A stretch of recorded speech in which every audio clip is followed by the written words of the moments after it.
नमस्कार, आप देख रहे हैं सी न्यूज भारत और मैं हूं आपके साथ प्रिया श्रीवास्तव। वक्त हो गया न्यूज बुलेटिन का। इस न्यूज बुलेटिन में बात होगी भोपाल की, जहां हाई टेंशन लाइन से करंट लगने से डॉक्टर की हुई मौत। आगे बात होगी खंडवा की, जहां हर घर तिरंगा अभियान के तहत मधानता पुलिस ने निकाली बाइक तिरंगा रैली। ऐसी तमाम खबरों पर डालेंगे नजर इस न्यूज बुलेटिन में। खबर अकोला से, जहां विधानसभा क्षेत्र की 5000 बहनों को रक्षाबंधन नारली पूर्णिमा के अवसर पर एनसीपी शरद पवार की ओर से महिलाओं को राखी का उपहार दिया जा रहा है। 19 अगस्त को एक कार्यक्रम का आयोजन होगा। कार्यक्रम का उद्घाटन जसवंत राव पाटिल करेंगे। वहीं कार्यक्रम में मुख्य अतिथि अनिल देशमुख समेत कई दिग्गज मौजूद रहेंगे।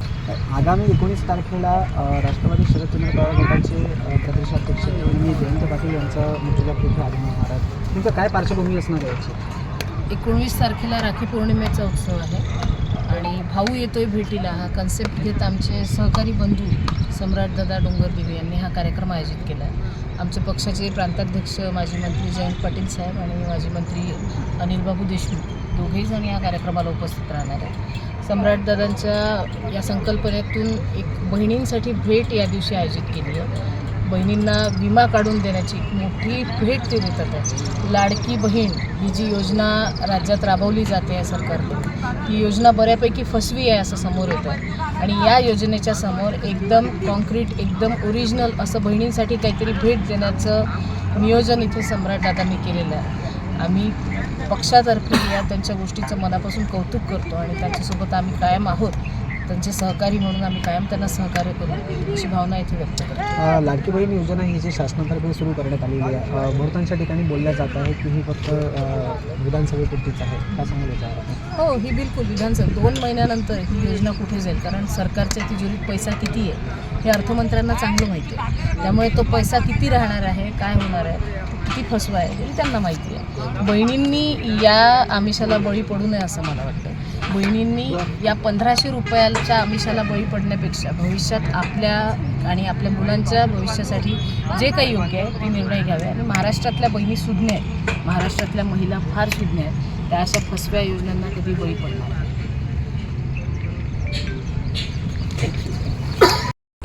अकोला से सी न्यूज संवाददाता धनराज सबकाल की रिपोर्ट। खबर भोपाल से, जो अशोका गार्डन इलाके के सुंदर नगर में हाई टेंशन लाइन से करंट लगने से डॉक्टर की मौत हो गई। मामले में परिजनों और रहवासियों ने बिजली कंपनी को लापरवाह बताया। इलाके के लोगों के अनुसार यहां के ट्रांसफार्मर में लगातार आग लगती रहती है। इससे महीने में 3 से 4 बार आग ज्यादा भड़क जाती है, जिसे रोकने के लिए लोगों ने रेत भी खरीद रखी है, जिससे तुरंत आग को बुझाया जा सके। हालांकि इस मामले में बिजली कंपनी का कहना है कि इलाके में एक तरीके से अवैध कंस्ट्रक्शन है, घर काफी आसपास बने हैं, नियमानुसार जितनी दूरी होनी चाहिए उतनी नहीं है। इलाके के रहने वाले अनस ने बताया कि हम लगातार बिजली विभाग को इस बारे में कंप्लेंट करते रहते हैं, लेकिन कोई नहीं सुनता। भोपाल से सी न्यूज संवाददाता राज भटनागर की रिपोर्ट। खबर ओंकारेश्वर से है, जहां देश में आज़ादी का अमृत महोत्सव मनाया जा रहा है। इसी कड़ी में हर घर तिरंगा अभियान के तहत मधानता पुलिस के द्वारा नगर में एक विशाल बाइक से तिरंगा रैली निकाली गई। इस रैली की शुरुआत थाना परिसर से की गई। इस रैली में पुलिस प्रशासन के आला अधिकारी, पत्रकार बाइकों पर सवार होकर नगर के प्रमुख रास्तों से होते हुए वापस थाना प्रांगण में समापन करते नजर आए। रैली के दौरान हर घर तिरंगा अभियान को लेकर लोगों को जागरूक किया गया। से 15 अगस्त तक का ये कि घर घर तिरंगा हर घर तिरंगा, और इसी के उसमें पुलिस अधीक्षक श्री मनोज राय द्वारा निर्देशित किया गया सभी थानों को कि जनता और सबको मिलकर एक तिरंगा यात्रा निकाली जाए। तो आज इसी हुए थाना मानदाता का, चूँकि यहाँ का पूरा अमला लगातार ड्यूटी में लगा रहता है, और आज हम तिरंगा यात्रा निकालने का हम लोगों ने आज किया है। और आज ये तिरंगा यात्रा निकाल रहे हैं, लोगों में देश प्रेम की जागरूकता लाने के लिए, लोगों में देश के प्रति वो जगाने के लिए आवश्यक है। लोगों को पता चले कि आज 15 अगस्त आज़ादी का दिवस है, और आपके माध्यम से हम सभी देशवासियों को, प्रदेशवासियों को और पूरे खंडवा जिले के लोगों को इसकी बहुत बहुत शुभकामना भी देना चाहते हैं। और इसी तरह देश प्रेम अपने अंदर जगाए रखें, देश के प्रति अपना भाव जगा के रखें। ओंकारेश्वर से सी न्यूज संवाददाता ललित दुबे की रिपोर्ट। खबर शिवपुरी से, जो हर घर तिरंगा अभियान के तहत मंगलवार को शिवपुरी पुलिस द्वारा तिरंगा रैली निकाली गई। इस दौरान लोगों को हर घर तिरंगा अभियान से जुड़ने के लिए प्रेरित किया गया। कलेक्टर रविंद्र कुमार चौधरी, पुलिस अधीक्षक शिवपुरी अमन सिंह राठौर के निर्देश में शहर में तिरंगा रैली निकाली गई। तिरंगा रैली को कलेक्टर और पुलिस अधीक्षक द्वारा माधव चौक से हरी झंडी दिखाकर रवाना किया गया। तिरंगा रैली माधव चौक से शुरू होकर कोर्ट रोड, अस्पताल चौराहा, अग्रसेन चौराहा, राजेश्वरी रोड, गुरुद्वारा चौराहे होते हुए माधव चौक पर संपन्न हुई। खुशी का यह कहते हुए खुशी हो रही है कि आज स्वतः भी लोग निकाल स्थानीय नागरिक देश प्रेम के प्रति इससे अच्छा मौका नहीं है। हमारे देश में समय में हमें ये जागरूक अवसर मिलता है, हम देश के बारे में सोचें, हम बेहतर सोचें, आम जनों को जा रही है। और इसी अनुक्रम में आज पुलिस विभाग द्वारा एक बाइक रैली और तिरंगा यात्रा निकाली जा रही है। इसके साथ में आपने देखा होगा पुलिस बैंड भी था। माननीय मुख्यमंत्री के द्वारा निर्देश दिया गया है कि हर जिले में पुलिस का अपना बैंड हो। मतलब पूरे प्रदेश में हर जगह जहाँ भी परेड हो रही है हमारे पुलिस विभाग का अपना बैंड है। एक जो हमारा फेस्टिवल है, जो देश का उत्साह है हमारे साथ में, इसी अनुक्रम में ये रैली जगह जगह हम लोग निकाल रहे हैं। कलेक्टर साहब के निर्देशन में जगह जगह निकल रहे हैं। पुलिस विभाग की रैली कहाँ से निकली शहर के अंदर? लगभग 5 किलोमीटर का स्ट्रेच है। यहीं से माधव चौक से शुरू है, माधव चौक से। शिवपुरी से सी न्यूज़ संवाददाता विनोद सिकरवार की रिपोर्ट। खबर अमरोहा से, जो बुधवार को आदमपुर थाना क्षेत्र के गांव देहरी खादर निवासी दर्जनों से अधिक लोग पुलिस अधीक्षक कार्यालय पहुंचे, जहां पर पुलिस अधीक्षक को शिकायती पत्र देते हुए बताया कि देहरी खादर निवासी यशपाल पुत्र भगवत शरण की जमीनी विवाद के चलते सगे भाई डालचंद के परिवार के लोगों के साथ मिलकर उनकी हत्या कर दी गई। पुलिस ने मुकदमा दर्ज करके डालचंद को जेल में डाल दिया है। मुकदमे में दबाव बनाकर फैसला करने के लिए मुस्लिमान डालचंद के लड़के सुनील ने मृतक यशपाल के सगे रिश्तेदार निवासीगढ़ ग्राम पडरिया थाना जफीनगर बदायूं के खिलाफ घटना के 13 दिन बाद फर्जी मेडिकल रिपोर्ट बनवाकर मुकदमा दर्ज किया है। बता दें कि फर्जी मेडिकल रिपोर्ट के आधार पर मुकदमा दर्ज करने का पुलिस पर आरोप लगाया गया है। पुलिस अधीक्षक से शिकायत की गई है। क्या नाम है आपका? अनेकपाल, कौन से गांव के रहने वाले हो? ग्राम पडरिया। आज जो आपने एसपी ऑफिस में प्रार्थना पत्र दिया, बताइए क्या मामला? ये दिनांक 27 को देहरी खादर में यशपाल की हत्या जमीनी विवाद के कारण यशपाल के भाई डालचंद व परिवार के लोगों ने मिलकर कर दी थी। पुलिस ने मुकदमा दर्ज करके डालचंद को जेल भेज दिया। मुकदमे में फैसला करने के लिए, दबाव बनाने के लिए फर्जी सरकारी अस्पताल लहरा में मेडिकल बनवाकर मृतक यशपाल के सगे साले व परिवार के लोग के खिलाफ झूठे मुकदमा लिखा। रिपोर्ट हमने एसपी साहब को शपथ पत्र दिए हैं। एसपी साहब ने क्या आश्वासन दिया? एसपी साहब ने न्याय की आश्वासन दिया। अमरोहा से सी न्यूज़ संवाददाता रामवीर की रिपोर्ट। खबर हमीरपुर के सुमेरपुर से है, जहां जल शक्ति मंत्रालय द्वारा जन जागरूकता अभियान के तहत कस्बे में जल कोष यात्रा निकालने के बाद ब्लॉक परिसर में संगोष्ठी का आयोजन किया गया। संगोष्ठी को जल योद्धा पद्मश्री पुरस्कृत उमाशंकर पांडे ने उस पर विचार व्यक्त किए। बुधवार को लखनऊ से चलकर आई जल कोष यात्रा का कस्बे में जोरदार स्वागत किया गया। इसके बाद ब्लॉक प्रांगण में आयोजित संगोष्ठी में वक्ताओं ने जल संचय और संरक्षण के बारे में विस्तार से बताया।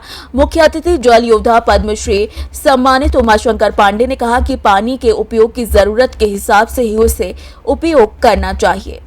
इस अवसर पर प्रधान अरविंदर सिंह, साथ ही साथ गुरु प्रताप सिंह परिहार, नोखे लाल, साथ ही साथ लाला राम यादव, नरेंद्र पाल समेत कई लोगों की मौजूदगी में ये कार्यक्रम संपन्न हुआ। जल कोष यात्रा के तहत आज एक प्रोग्राम को संबोधित किया है, उसका मुख्य उद्देश्य क्या है?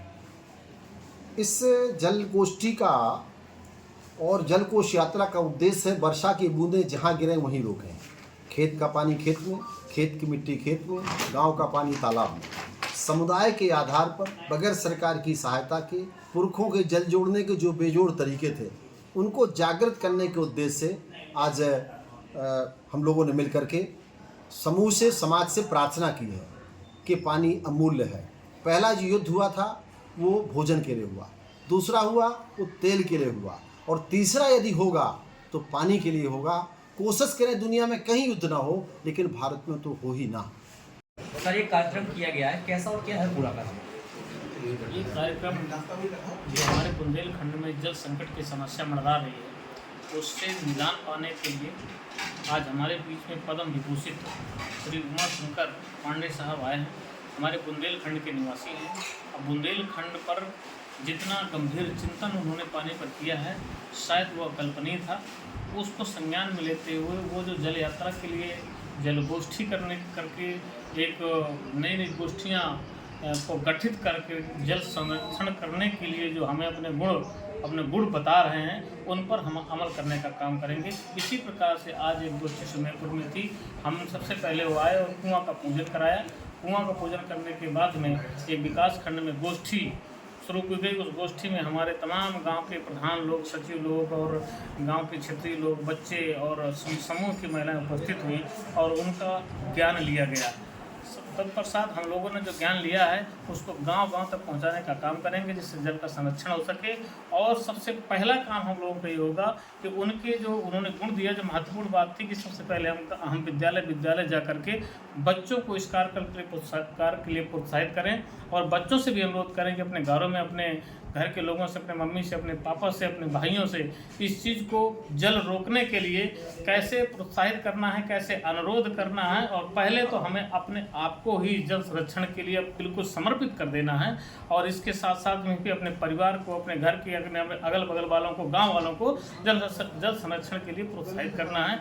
ये हम लोगों ने आज संकल्प किया है, सशपथ संकल्प किया है कि श्री उमा शंकर जी के नेतृत्व में हम लोग जल संरक्षण का काम एकदम समर्पण भाव से करने का कार्य करेंगे। आज हम संकल्पित हुए हैं। बुंदेलखंड की धरती पर आज भी ऐसे गांव हैं जो पानी की किल्लत से जूझ रहे हैं, इन पे क्या कहना है आपका? बुंदेलखंड की धरती पर जितने भी गांव हैं निश्चित तौर से कहीं ना कहीं किसी न गाँव जल संकट है। उसके लिए एक ही रास्ता है जब हम लोग जल संरक्षण करें। ऐसे गाँवों को हम अपने क्षेत्र में, अपने क्षेत्र में सब लोग उन गाँवों को चिन्हित करके ज़्यादा से ज़्यादा खेत का पानी खेत में, गांव का पानी तालाब में, इस तरीके से मेड़बंदी का कार्य, खेत समतलीकरण करके बंदा बनाने का कार्य, बड़े बड़े चेकडैम बनाने का, मनरेगा में और तमाम अटल भूजल की योजना है, उन योजनाओं को प्रभावी करके हम लोग जल संरक्षण करेंगे और जल संरक्षण का काम करके ही हम उन गाँवों को पूरा जल देने का काम करेंगे।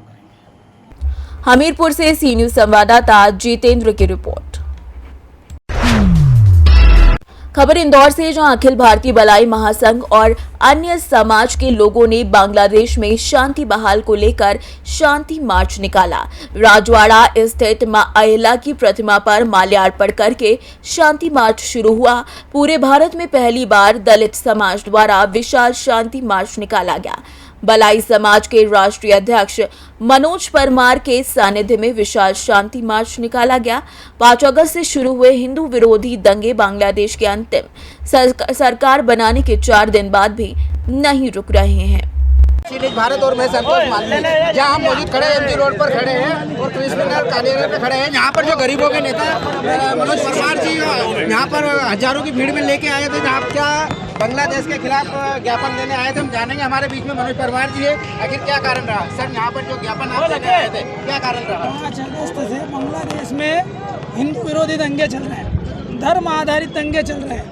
वहाँ पर जाति पूछ के नहीं मारा जा रहा, धर्म देख के मारा जा रहा है, प्राइवेट पार्ट देख के मारा जा रहा है। हमारी हिंदू बहनों के साथ सामूहिक बलात्कार हो रहे हैं, जिंदा जलाया जा रहा है, छोटे छोटे बच्चों की हत्या की जा रही है। हत्या करने के बाद शव को छत विच्छत किया जा रहा है, शव को उल्टा टांगा जा रहा है। मानवता शर्मसार हुई है, इंसानियत तार तार हुई है, हैवानियत की हदें पार कर दी है। बांग्लादेश में कट्टर मुस्लिम आक्रांताओं ने, ऐसे मुस्लिम आतंकवादियों के खिलाफ हमने माननीय कमिश्नर कार्यालय पर आकर माननीय संयुक्त राष्ट्र संघ को एक ज्ञापन दिया। रोहिंग्या मुसलमानों को हिंदुस्तान से भगाओ और बांग्लादेश में रह रहे हिंदुओं को हिंदुस्तान में शरण दो, उन्हें विशेष अधिकार दो, उन्हें के लिए कल्याण बोर्ड बनाओ। इस मांग को लेकर हम माननीय संभागायुक्त कार्यालय आए थे। क्या आश्वासन मिला है सर यहाँ पर? आश्वासन कुछ भी नहीं मिला है। वो कमिश्नर साहब मिले ही नहीं है। एडिशनल कमिश्नर साहब मिले, एडिशनल कमिश्नर ने हमें अवगत कराया है। हमारी बात भारत सरकार एवं संयुक्त राष्ट्र संघ सभी दूर हमारी बातों को, हमारी मांगों को पहुंचा दिया जाएगा। यह आश्वासन एडिशनल कमिश्नर ने दिया हमें। आगे क्या कार्रवाई नहीं हुई तो क्या उस पर क्या? दिल्ली जाएंगे, दिल्ली में आंदोलन करेंगे। इंदौर में नहीं सुनवाई हुई तो, दिल्ली में सुनवाई नहीं हुई तो फिर ढाका में जाएंगे, बांग्लादेश में आंदोलन करेंगे। आपका नाम सर? मनोज परमार, राष्ट्रीय अध्यक्ष अखिल भारतीय भलाई महासंघ। सी न्यूज़ से बने रहिएगा संतोष मालवीय के साथ। इंदौर से सी न्यूज संवाददाता संतोष मालवीय की रिपोर्ट। खबर झांसी से है, जो झांसी में प्रत्येक साल की तरह इस बार भी स्वतंत्रता दिवस के पूर्व प्रभात पर संघर्ष सेवा समिति के संघर्ष महिला संगठन के तत्वावधान में विशाल तिरंगा यात्रा का आयोजन किया गया। तिरंगा यात्रा सुबह 10 बजे एटीएम टावर झोकन बाग से प्रारंभ होकर सैयर गेट, मिनरवा चौराहा, रानी महल गंज, बड़ा बाजार से सिंधी तिराहे होते हुए शहर कोतवाली के बगल में स्थित पत्रकार भवन पर स्वतंत्रता सेनानी सीताराम आजाद की मूर्ति पर माल्यार्पण करने के पश्चात समाप्त हुई। इस तिरंगा यात्रा में जनपद के कई गणमान्य नागरिक एवं जनप्रतिनिधियों के साथ स्कूली बच्चों सहित लगभग 1500 की संख्या में लोग उपस्थित रहे। Bureau report Jhansi. खबर रोहतास से, जौन जिले के चेनारी प्रखंड अंतर्गत ग्राम पनियारी में मां पनिहारी देवी की प्रतिमा है, जहां से कांवड़ियों की भीड़ इकट्ठा हो रही है। बताया जाता है किसी रास्ते से भगवान भोलेनाथ भस्मासुर के डर से अपने प्राणों की रक्षा करते हुए भागते हुए तराइयों से गुजरते हुए गुप्ता धाम गुफा में जाकर छुप गए थे। यहीं पनिहारी देवी उनकी प्राणों की रक्षा करती नजर आई थी। तभी से ये मंदिर पनिहारी माता के नाम से जाना जाता है। रोहतास से सी न्यूज संवाददाता पंडित ब्रज किशोर पांडे की रिपोर्ट। शाहजहांपुर में आज सहयोग संस्था ने घर घर बांटे तिरंगा। सहयोग संस्था के पदाधिकारियों ने रायन इंटरनेशनल स्कूल के बच्चों के साथ मिलकर शहर की कॉलोनी साउथ सिटी में पहुंचकर बैंड बाजे के साथ घर घर तिरंगा झंडा का वितरण किया। इसी के साथ संस्था के सह कोषाध्यक्ष शालू यादव ने राष्ट्र प्रेम के गीत गाते हुए सभी बच्चों व बड़ों में देश प्रेम के प्रति उत्साह भर दिया। स्कूल के बच्चों ने सभी कॉलोनी वासियों से निवेदन किया कि सभी लोग अपनी छत पर तिरंगा अवश्य ही लगाकर लहराएं। वहीं रयाना इंटरनेशनल स्कूल की प्रधानाचार्य वर्षा अग्रवाल ने सभी बच्चों को बताया कि हर धर्म से पहले हमारा देश धर्म है। कार्यक्रम में संस्था के पदाधिकारी शहनवाज खां, एडवोकेट अनिल गुप्ता प्रधान, नेहा यादव सक्सेना, अनूप कुमार एडवोकेट, महेंद्र दुबे, शालू यादव, सरदार हरजीत सिंह, सरदार राजवेंद्र सिंह, नुजहत अंजुम, शिवम वर्मा, मोहम्मद रजी एवं ब्रायन इंटरनेशनल स्कूल के बच्चे व टीचर आदि मौजूद रहे। हमारी सहयोग संस्था के सभी पदाधिकारी, रायन स्कूल की प्रिंसिपल मैम और सारे बच्चों के साथ तिरंगा झंडा योजना के तहत हम लोग साउथ सिटी कॉलोनी में हैं और घर घर तिरंगा बांट रही है हमारी संस्था और हमारे सहयोगी, जिसमें रायन स्कूल के सारे बच्चे विद बैंड चल रहे हैं और प्रत्येक छत पे तिरंगा लहराना है और स्वतंत्रता दिवस धूमधाम से मनाना है। जय हिंद, जय भारत। देखिए, हम लोग हमारा देश का पर्व है 15 अगस्त, देश की आज़ादी का पर्व है। उसी क्रम में हम लोग आज यहाँ साउथ सिटी में हर घर तिरंगा को लेके घर घर तिरंगा बांट रहे हैं। सहयोग संस्था की तरफ से हमारे साथ रायन इंटरनेशनल स्कूल की टीम और बच्चे बहुत उत्साह के साथ में यहाँ पर हर घर तिरंगा की मुहिम को आगे बढ़ा रहे हैं। जैसा कि पूरे देश में एक जश्न का माहौल है। कल 15 अगस्त के दिन माननीय मोदी जी ने कहा है कि हर घर झंडा हमारा लहराना चाहिए, तो इसी अभियान के तहत आज हम लोगों ने रायन स्कूल के बच्चों के साथ साउथ सिटी में एक मार्च निकाला है, जिसमें हम लोगों को जागरूक कर रहे हैं कि सभी को अपने अपने घर पे हमारे तिरंगे झंडे को लहराना है। धन्यवाद। शाहजहांपुर से सी न्यूज संवाददाता शान की रिपोर्ट। फिलहाल इस न्यूज बुलेटिन में इतना ही। देश दुनिया की बाकी खबरों के साथ जुड़े रहने के लिए आप देखते रहिए सी न्यूज भारत।